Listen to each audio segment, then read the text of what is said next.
Hello everyone, hi. Myself Yogan Dechar and welcome to this video.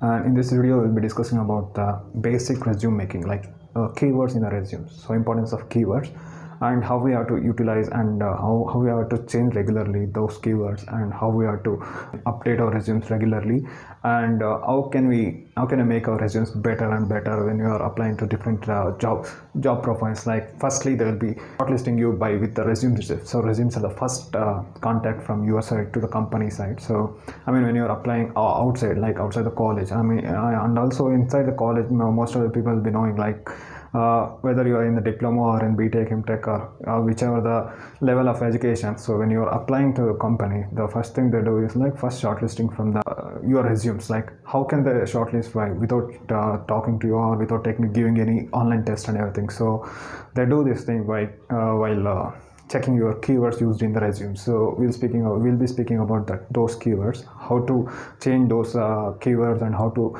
update those things and how can we take care of that thing so that we get shortlisted, and later on we'll be having some other options like next stage is like online test and then group discussions and then personal interviews, technical interviews, and then HR interviews. So till to I mean, you may have some more technical skills, but to achieve that and to show that to showcase yourself or whoever is hiring you, so you have to prove them right, you are eligible for that job, and most importantly they have to feel like you are eligible and you are required for them. So how can you do that? Because firstly you have to get a chance. So getting a chance is like shortlisting.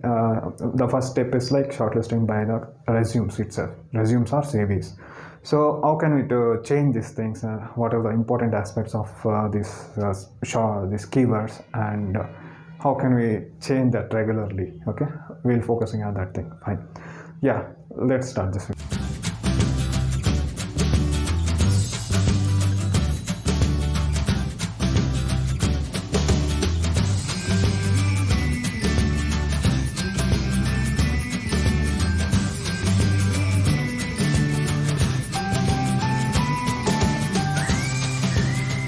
Firstly, if the people who are watching without knowledge of what is resumes and when they will be getting this thing opportunity, like where they have to make this resumes and everything, so we'll update the playlist like in the resume making. So I'll be updating the same thing, like some more details. Like presently we'll be discussing about the keywords.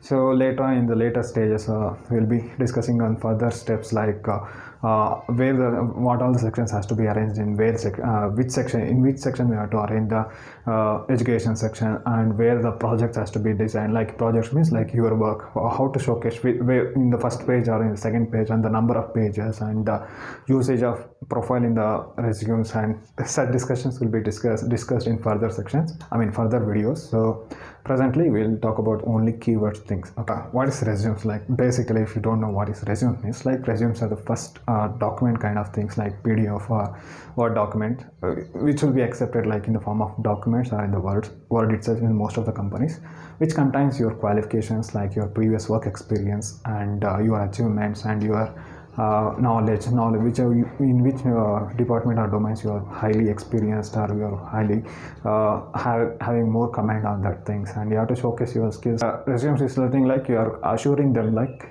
you have capability, so that you have to give chance. They have to give chance by looking into your resumes. That's it. So your resumes should look like that. The company, I mean, whichever the company you are visiting, I mean applying, which have visited your college. So firstly they will say like what are the eligibilities and qualifications required for that respective job. So in that, so requirements will be like qualification will be like your degree and your graduations and the percentages cut off and how much percentage you should be having to apply that job, and so on. So information will be there for the requirements for the qualification. So for the requirements, in the requirement sections, I mean they will be mentioning this thing. So in the requirement sections they will be mentioning like the person who is applying to this job so should be having, I mean they will be giving the details like which are the job descriptions of each role.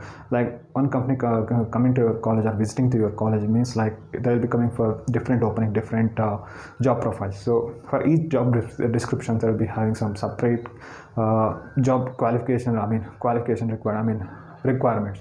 So in those requirement sections you have to see mainly like what are the things they are expecting from the candidate they are hiring to. I mean, if the candidate have much, I mean, they'll specify that the candidate should be having some thorough knowledge of C++ or data structures or electronic devices or antenna structures and everything. So specifically they will mention, like in the requirement sections they'll be mentioning like the candidate should be having so and so skills so that he'll be hired very easily. And they also mention like if he is having experience in the previous company, then he is a plus point for the candidate. They will mention this thing. They will mention in the such way like if the person has so and so skills, then he will be having more chances for getting hired for our company, like that.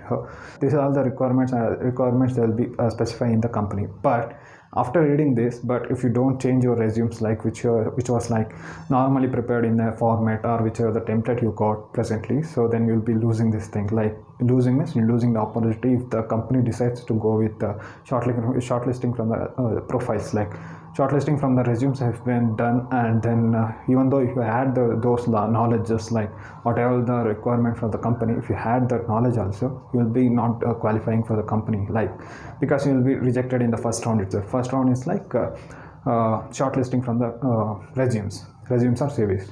So for that you have to update in your resumes, like in the technical knowledge sections you have to specify some separate sections called technical knowledge. So in that you have to, I mean, apart from education details, you have to specifically mention it a separate column like technical knowledge main heading, and in that you have to maintain some bullet points, like you have to give bullet points like complete understanding of these things and basic understanding of these things and tools used. I mean, whichever the tools they have mentioned like required, if you know any of the tools they have used, I mean, if they have asked in the requirement sections and they have said like the person should be having this knowledge, and if you had that knowledge, like if they have specified like the person should be having a good knowledge and working experience on Linux, and a good knowledge in assembly language and C++.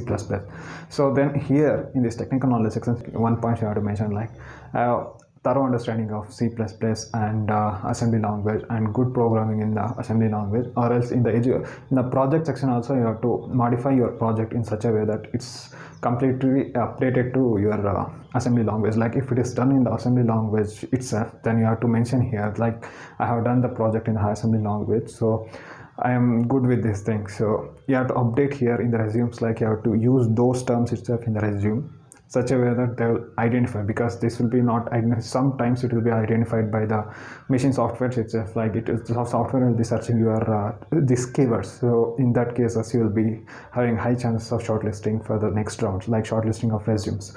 Or else in some of the cases, like if the shortlisted candidates are 15 or 20 members, like if you are applying externally and if the job is very highly competitive, it's not highly competitive but with which requires experience also, in that case the number of candidates applied to that job will be less. In that case manually they will go through your resume before shortlisting you. So in that case in the resume whatever you mentioned, like what are the requirements they have given, so you have to completely fulfill, and you have to say that you have so and so basic information, or you have so and so middle level of information, or you are okay with this thing, or you have to just say that I'm okay to learn new things and I can adapt to things very easily. And also you have to supportingly you have to say something else like I will learn this course in this duration and I got certificate from this things very easily, I mean very fastly. So you have to make sure that they have to if the things like this works only when manually they go through your resumes. Like you have to say like I completed this course in this durations, like I applied for this course externally in the outside, and I completed this course in so and so duration. So I got certified from those Udemy or some other Coursera or any other platform. So I'm very fast learner, or else I got some good credits, like that. You have to mention it. If you don't have any requirements they are specified. The one thing that you are doing here in the resume is like you are making the hirer, like the person who will be interviewing or will be shortlisting you, they have to feel like you are eligible and you can be given chance. Like this is not the last step, this is the first step, but here itself you have to get selected for the further round. So this is the thing, like the keywords. So you have to use those requirements, whatever the requirements the company gives. Each time you have to update those in your resumes relevantly. If you know And also don't do these mistakes, like if you don't know, if you don't meet the requirements, or you don't have the knowledge on what are the requirements are specified, don't ever update the same thing in your resumes. And if they are the final round, because if once you submitted your resumes in the first round, again you cannot update sometimes, and most of the times you cannot update, and in sometimes you can update for last rounds, like the people who have been selected for the last round HR round, so they'll be having chances to update the resumes sometimes, and most of the cases they'll be taking the resumes you have submitted in the first round itself. So if you have lied, or if you have given some other informations like I have knowledge on Java and C++ and data structures, or anything which you don't know, so that's a false information you have given in your resumes. So in that case, you will be directly will be rejected in the last round, even though you clear these technical rounds or in the online test and whatever. So if they find like you have lied, or if whatever the things you have mentioned in your resume is false, then you will directly be rejected. So this is the one thing that I was thought of informing.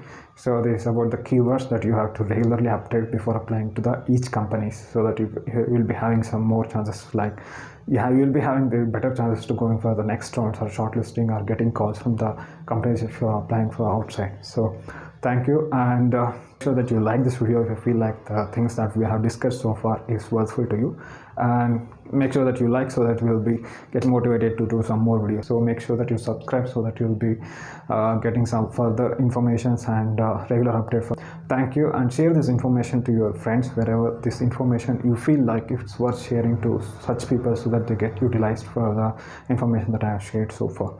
Thank you, and signing off, Shobhana Decha. Bye.